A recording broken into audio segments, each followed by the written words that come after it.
Hello and welcome back.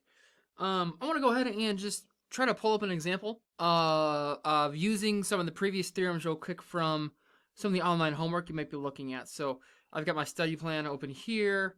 Let's go ahead and hop into section 4.2 just so you can see where we can apply some of these things here.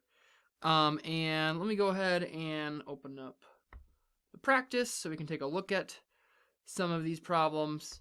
And specifically, I believe it's problem 7, maybe, which would maybe be this one. This looks good. Just as a good application of the previous questions. So let me see if I can't get a screenshot of this to put in our notes. So what do we do here? Snipping tool? Does this thing still work? Let's give this a shot here. We need all of this here. There's our density. That looks good. I'll try to copy that and paste it, maybe. Okay, that looks good. All right, so let me flip my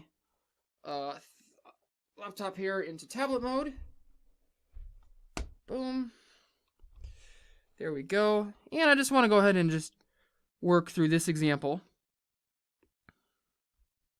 just to show how useful some of these things can be, all right? The length of time in minutes for an airplane to obtain clearance for takeoff at a certain airport is a random variable y equals 4x plus 2. X has the following density function. Find the mean and the variance of the random variable y. Find the mean and the variance of the random variable y. Okay, so let's start out with the mean, and we'll tackle the variance in just a moment. So the mean of the random variable y, the expected value of y, is going to be equal to the expected value of 4x minus 2, which we can use the definition of expected value, or we can use the previous theorem, since that's a linear combination. This is 4 times the expected value of x minus 2. So what do we need here first to find the expected value? We need the expected value of x. So let's just go ahead and do that real quick. Excuse me, pretty quickly here. What is the expected value of x going to be? Integral from 0 to infinity, x times f of x dx. So x times 1/5 e to the minus x over 5 dx there, right? So far, so good here. And what are we going to need to do here? It looks like we're going to need to do integration by parts. Right, so integration by parts, we might want to remember the integral of u dv, u times v minus the integral of v du. So in this case, I'm going to go ahead and let u equal x. So then du is just dx. That means everything else is my dv. So my dv then is, my dv is 1/5 e to the negative x over 5 dx. So how do we get to v? We take the antiderivative there. What is the antiderivative here? Let's see. Integrate 1/5 e to the negative x over 5 dv. So this is going to be 1/5 e to the negative x over 5. And then we're going to divide by a negative 1/5. Divide by a negative 1/5. So the 1/5s cancel, but we have a negative out in front. So I believe this should be negative e to the minus x over 5. That looks good, right? Take the derivative of v, do you get to dv? We take that derivative. I think we're good to go. Okay, so substituting that into our integration here, let's see what we have. We're going to have u times v, so that's going to be equal to x. U times v, that's going to be equal to x times negative e to the minus x over 5. There we go. We have to make sure we evaluate this from 0 to infinity, minus the integral from 0 to infinity of v du. So then a negative e to the minus x over 5 dx. That looks good. All right, what happens here when we plug in infinity for x? What happens when we plug in infinity for x? When we plug in infinity for x, this is a negative exponent, and so that's going to go to 0. That's going to go to 0. So that's going to 0 out first. Minus the evaluation at 0, minus the evaluation at 0. When we plug in 0 for x, that's just 0 as well. Does that seem right? Let me double check that here. I always like to get rid of that negative to make sure I'm not screwing anything up. So when I plug in 0 here, that's going to 0 out. When I plug in infinity, yep, that's going to 0 out as well. Because you're going to have x over e to the x over 5. When I evaluate this as x goes to infinity, this term is going to dominate the numerator because it's exponential. It's going to grow a lot faster. So yeah, that's going to go to 0. So we got a whopping 0 out in front. Nice. And then what do we have here? Minus a negative, so plus the integral from 0 to infinity, e to the minus x over 5 dx. All right, and what's the antiderivative here? E to the minus x over 5. And then we go ahead and divide by the negative 1/5 there, evaluated from 0 to infinity. I'll do the same thing with the negative. Change my bounds, so I'll absorb the negative. Dividing by 1/5 is the same thing as multiplying by 5. All right, so when you evaluate this at 0, 5e to the 0, that's just 5 times 1. When you evaluate this at infinity, that's going to go to 0, and so we have an expected value of 5. All right, there we go. So the expected value of x is 5. Very good. So what's the expected value of y? That is 4 times 5 minus 2. That is 18. 18 looks good. 18 looks good, okay? Now, you can do this using the original definition of expected value, but I'll just mention this integral gets a little bit messier when it's 4x minus 2 times 1/5 e to the minus x over 5. It's still doable. You're still going to have an integration by parts if you're doing it by hand and you're not using like an integral calculator or something like that. But why not make the integral as simple as possible? So 18, I believe, should be the correct response. And let's go ahead and man up and just make sure we didn't screw anything up here. Is this 18? Bingo. Give it a shot. Boom. Awesome. Nailed it. Okay. All right. That looks good. And back to our notes. Okay. Cool. What about the variance of y? What about the variance of y here? Okay. That would be looking at the variance of 4x minus 2. The variance of 4x minus 2. All right. Well, currently, what we would have to do is we're going to go ahead and look at our variance theorems, right? And if we want to do the variance of 4x minus 2, we're going to need to use the original definition, which we could certainly do, right? The variance of 4x minus 2, that would be the expected value of 4x minus 2 minus the mean squared. So we'd have to use Theorem 4.3. We would have to use Theorem 4.3. Could use Theorem 4.3 that says the variance of 4x minus 2 is equal to the expected value of 4x minus 2 minus the mean, right? Minus the mean of it. Minus the mean. And then we already know that the mean here then is 5. 4x minus 5 quantity squared. And so then this would be equal to the expected value of, what is this going to be? 4x minus 7 the quantity squared. 4x minus 7 the quantity squared, okay? Well, we can FOIL this out then and look at the expected value of 16x squared. 7 times 4 is 28, so 28 times 2.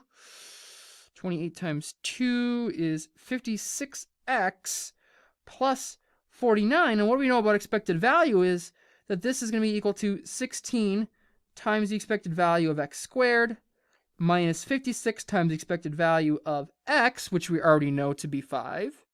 Oh, what did I do wrong here? What is 5? 5 is not the expected value of 4x minus 2. 18 is the expected value of 4x minus 2. This should be an 18. squared. So that's going to change this. But the idea that I'm trying to get across is going to be the same. So this is 4x minus 20 then squared, I believe. So that's the expected value of 16x squared. 2 times 4 is 8, so minus 160x. And then 20 squared is 400. Okay, so this is the 16 times the expected value of x squared minus 160 times the expected value of x, which we know, plus 400, okay? Which is very doable because, again, we already know the expected value of x is 5. All we need is the expected value of x squared, and we have the variance, right? All we need is the expected value of x squared, and we can get that by doing a similar integral at this stage, but instead of x, you have x squared, which means you do what? Integration by part twice. Okay, so there's that. But what I want to mention now is, are there any sort of theorems like we had for expectation that we can use for the variance, right? Is there any way that I can just treat this variance as some combination of variance of x's without diving into expected values? And there is, and that is Theorem 4.9. Okay? Theorem 4.9 says the following. It's actually a little bit more general than what we need for this, but we'll dive back into that in a moment. It says that if x and y are random variables,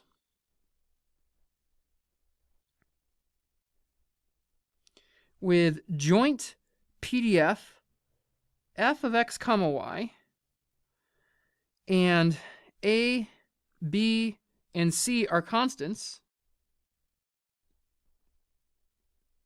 then the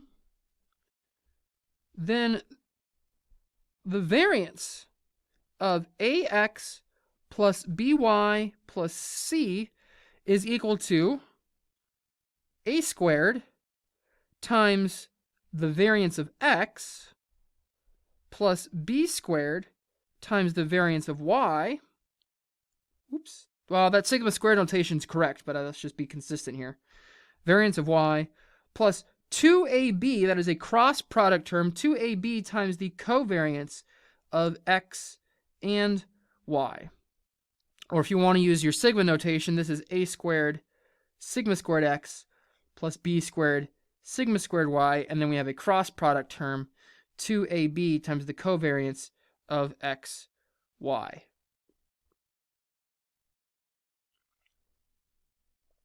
Okay, there we go. So what do we get from this? Well, this works for any constants a, b, and c, and so we get some, by picking some specific constants, we get different results that we can use. So we call some of these things corollaries. Corollaries from the theorem. If b is 0, then this is just the variance of ax plus c. So this theorem says that if b is 0, the variance of ax plus c is equal to not just the variance of x, but it is a squared times the variance of x. A squared times the variance of x. All right. Notice c does not show up in here at all, right? Adding a constant, the variance of x plus c does not change the variance. And if you think about what the distribution of x is, and say you add c to x, so you take every possible point x, and then you're going to add c to that. That's not going to shift how it's spread, right? It's going to move the mean. If you move all of your sample points up by c, it's going to change the mean. You're adding c to the mean, but you're not changing how it's spread, right? You're not changing how the dispersion, how thin or how thick the distribution looks, right? You're just shifting it. It's a lateral shift. It's not affecting the dispersion of your distribution, right? So in this case, when I say what's the variance of 4x minus 2, great way to answer this then, applying this theorem, this would be 16, or 4 squared, times the variance of x. 16, or 4 squared, times the variance of x. All right, so that's an alternative way to answer this question. So either you could use Theorem 4.3 and do it in this fashion, or if you can find the variance of x, just do 16 times the variance of x. And that's a pretty good way to approach this question. Okay?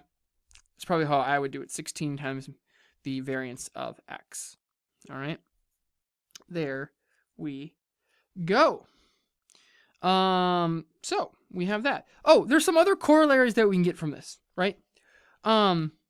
Remember that if x and y are independent, if x and y are independent, then what do we know about their covariance?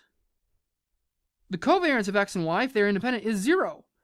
So if x and y are independent, then the variance of ax plus by, if the covariance is 0, then this whole term zeroes out, and that's just a squared times the variance of x plus b squared times the variance of y, right? Since the covariance is 0, okay? One other detail I also want to mention, and I guess this would hold for ones that are independent or not, but if I have a subtraction here, if you look at the way this theorem is written, it's ax plus by. This is actually going to be a negative b is sort of going to get grouped into that addition, in that you're always adding these terms together, because negative b squared, or negative 1 squared is positive 1, so this should be a squared sigma squared x plus b squared sigma squared y still. Okay. Let's look at an example where we get to use this theorem. Let's look at an example.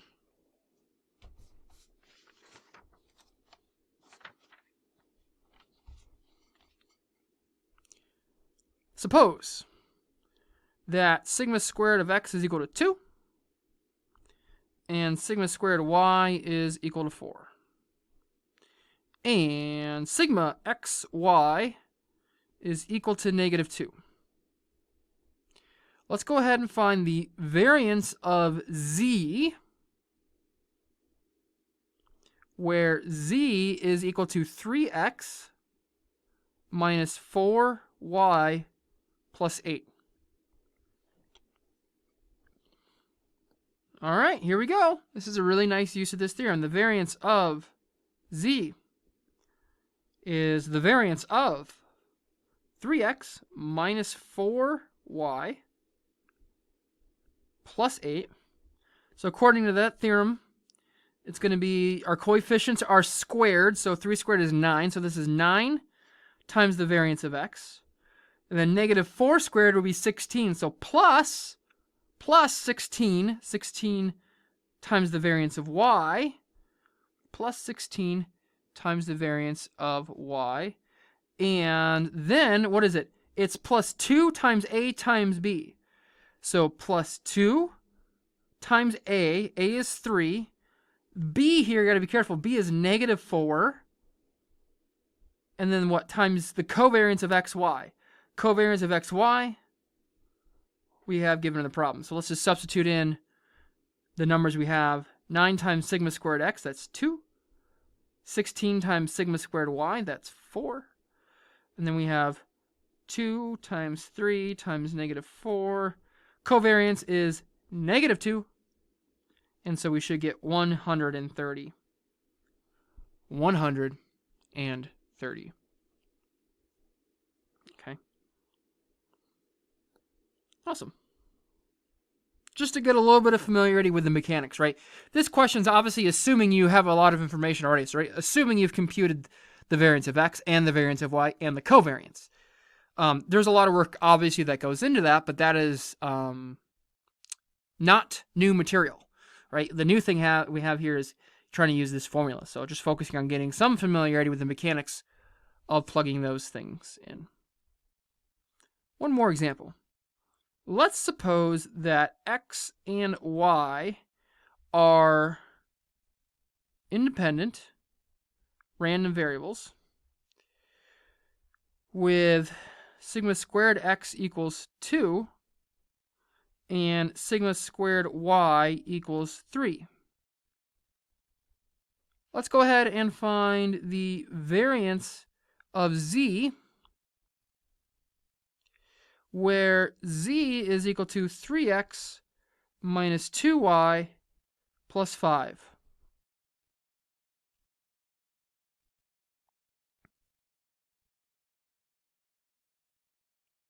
All right. Let's go ahead and take a look at this. So the first thing I want to highlight is they are independent random variables. Independent random variables, that means the covariance is 0, and so we don't have to deal with that 2ab covariance term at the end. So the variance of z here is just the variance of 3x minus 2y plus 5. That's just going to be 3 squared, which is 9. 9 times the variance of x. Negative 2 squared, which is 4. 4 times the variance of y, and then that's it. So we have 9 times sigma squared, so 9 times 2. 4 times sigma squared y, 4 times 3. 18 plus 12 is 30. 18 plus 12 is 30. All right. There we go. So some extra tips and tricks, essentially, is what we've covered here recently that can help us maybe have some time-saving techniques for computing expected values and variances, specifically on questions that are like continued or repeated, where you already have existing information, how one can utilize that to find new information. All right, let's go ahead and just summarize what we have here. So in summary, kind of closing this out, for expected value, so we have the expected value of, let's say, ax plus b. We can just compute that as a times the expected value of x plus b. If we have the expected value of x plus or minus y, for example, then we can just look at the expected value of each of the individual functions of those random variables. And in terms of multiplication, if x and y are independent, then the expected value of x times y, we can sort of think about factoring, if you will, the expected value there as the expected value of x times the expected value of y, only if they are independent.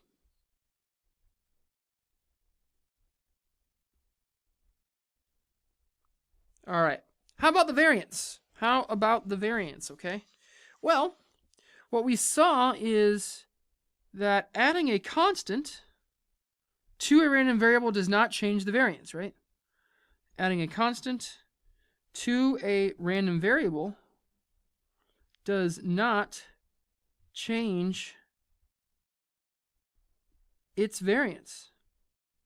Right? Adding a constant to a random variable does not change the spread. The variance of x plus c is just the variance of x. Right? It would change the expectation, but it's not going to change the spread or dispersion of your outcomes. Right? The variance of a times x is actually not just a times the variance of x, but it is a squared times the variance of x, right? And again, I want you to think about this sort of in a logical or intuitive sense. I hope this makes some sense, right? Because remember, the variance is measuring the sort of average distance you are from the mean, right? But you're coming from either side. You could be below the mean or above the mean, right? Well, if I'm below the mean and I multiply a sample point by a, then I'm going to go a units to the left of the mean. Or I'm going to scale by a units to the left. But if I am to the right of the mean, so here's mu, right? And here's x1, then ax1 might be out here. But if x2 is over here, then ax2 is over here. So how have we changed our dispersion?